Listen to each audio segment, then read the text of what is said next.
सभी को नमस्कार। आपने जैसा ये पिछले दफ़ा आपने देखा होगा कि मैंने मेडिकल के ऊपर में हेल्थ सेक्टर को लेके इशू उठाया था और ये न्यूज़ जैसे ही फ्लैश हुआ उसी के उपरांत आप मेडिकल के पास देखिए नया नया व्हील चेयर, स्ट्रेचर सब आ गया। मतलब इनके पास सब कुछ रहते हुए भी जो है ये देते नहीं है। इसका मतलब ये है, नहीं तो एक ही दिन में कैसा आ जाएगा। दूसरी चीज़ आपने ये भी देखा होगा कि कल जैसा हमारे विमला जी का अंतिम संस्कार किया गया था और हमारे जितने भी बड़े ब्यूरोक्रेट्स हैं, honourable and respected chief secretary साहब, डिप्टी कमिश्नर साहब, मेंबर ऑफ पार्लियामेंट साहब, ये सभी आए थे। मगर बड़ा अजीब सी बात है कि जो जगह ये घटना घटी और जिनके वजह से ये घटना घटी, कहने का अर्थ डायरेक्टर एनएम्स, डीएचएस, ये दोनों के डायरेक्टर्स नहीं आए। कम से कम आके आखिरी दफा एक श्रद्धांजलि तो दे देते।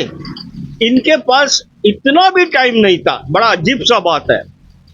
मैं आज आप लोगों को इसलिए यहाँ पे बुलाया हूँ, मैं हेल्थ के बारे में तो आप लोगों को बताया।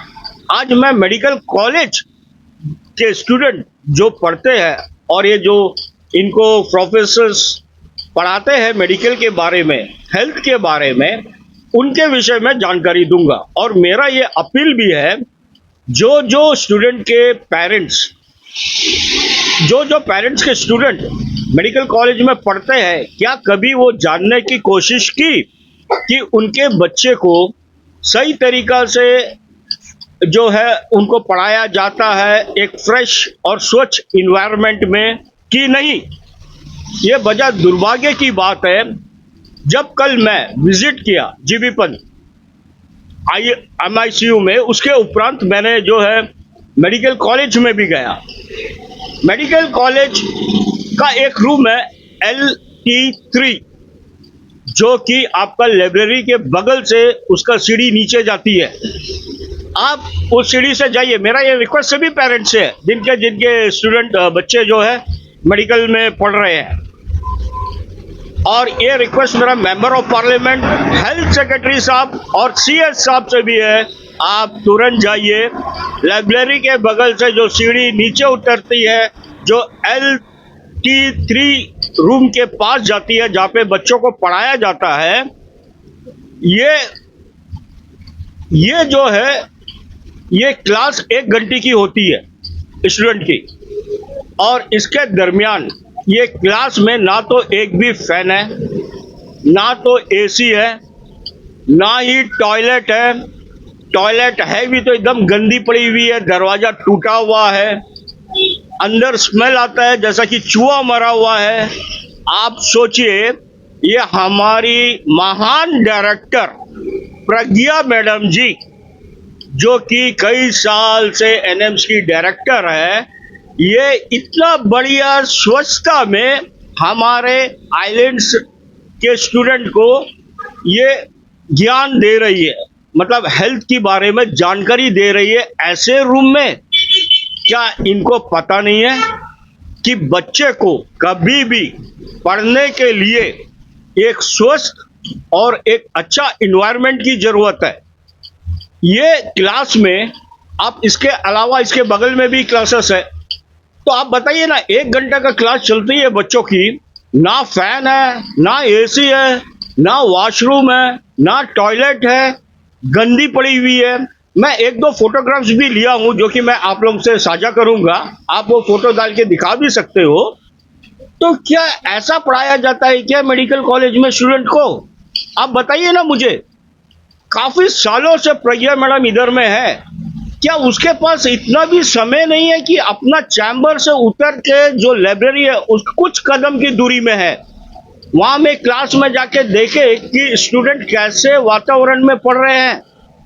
बड़ी अजीब सा चीज है। ये दिल्ली से आके या हमारे पोर्ट ब्लेयर से सैलरी ले रही है, आराम से रह रही है, AC गाड़ी में घूम रही है, AC चैम्बर में बैठ रही है, और जो यहाँ के आइलैंडर्स जो पेशेंट है, जो प्रॉब्लम फेस कर रहे हैं, और उनके बच्चे जो यहाँ पे मेडिकल में पढ़ रहे हैं, उनके बारे में इनको जरा से भी परवाह नहीं है।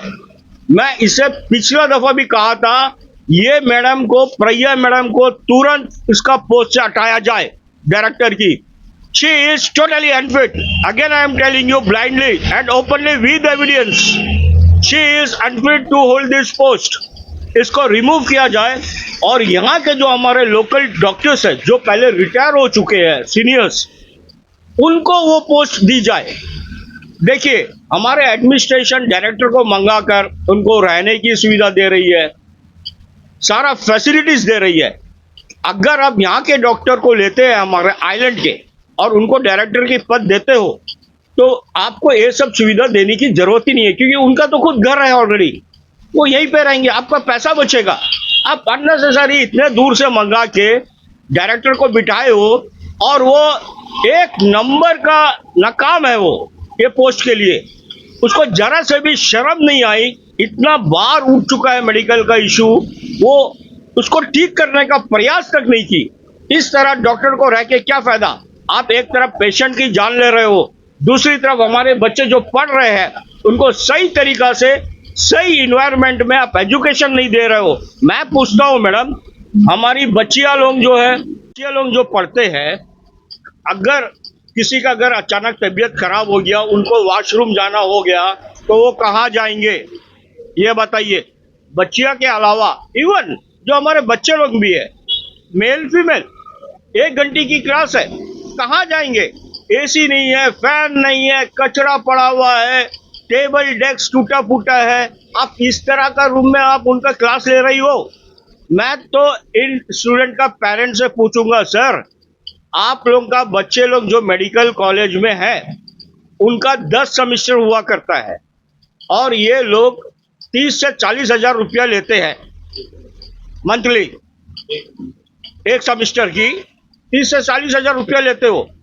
तो भाई अगर ये 30 से 40 हजार रुपया लेते हो एक सेमेस्टर की, 10 सेमेस्टर है, और ये आपका पढ़ाई किस स्वस्था में करवा रहे हैं आपका बच्चे के, ये कभी आपने जानने की कोशिश की? आप जाके देखिए और अपना आवाज उठाइए जाके हेल्थ सेक्रेटरी के सामने, मेडिकल डायरेक्टर के सामने, सुप्रिटेंडेंट के सामने। क्या ऐसा पढ़ाया जाता है बच्चों को? ऐसा शिक्षा प्रदान की जाती है?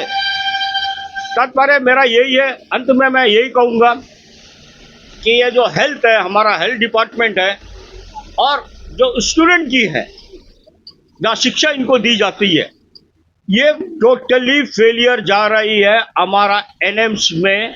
और इन एनएम्स को एट प्रेजेंट लीड कर रही है डॉक्टर प्रज्ञा मैडम जी, और मेरा ये हेल्थ सेक्रेटरी साहब, हमारे सीएस साहब, अगेन हमारा लेफ्टिनेंट गवर्नर साहब और हमारा मेंबर ऑफ पार्लियामेंट से ये रिक्वेस्ट रहेगा, इमीडिएटली डॉक्टर प्रज्ञा जी को सैक किया जाए उसकी पोस्ट से, क्योंकि ये टोटली फेलियर रह चुकी है और काफी सालों से ये इधर में है। और मैं कुछ दिनों से सारी कमियां बता रहा हूं आपको जीबी पंत का। आज मैं आपको इनका कॉलेज में कैसे स्टूडेंट, मेडिकल स्टूडेंट को शिक्षा देते हैं, मैं वो भी आपको बता दिया, और ये कितना फीस लेते हैं पर सेमेस्टर।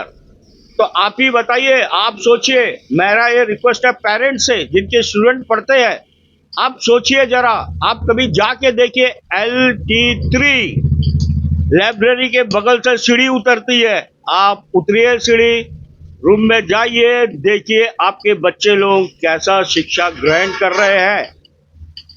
मैं इसके साथ ही मैं अपना बात को समाप्त करूंगा, और मैं आपको आश्वासन देता हूं, आज न तो कल न तो मंडे तक मैं मेंबर ऑफ पार्लियामेंट के साथ ये जगह को विजिट करूंगा और मैं बताऊंगा। और जैसा कि मैं आप सबको फोटोग्राफ शेयर किया हूं LT3 रूम का, आप इसे भी शेयर करिएगा जब आप ये न्यूज़ शेयर करोगे अपने चैनल पे। धन्यवाद।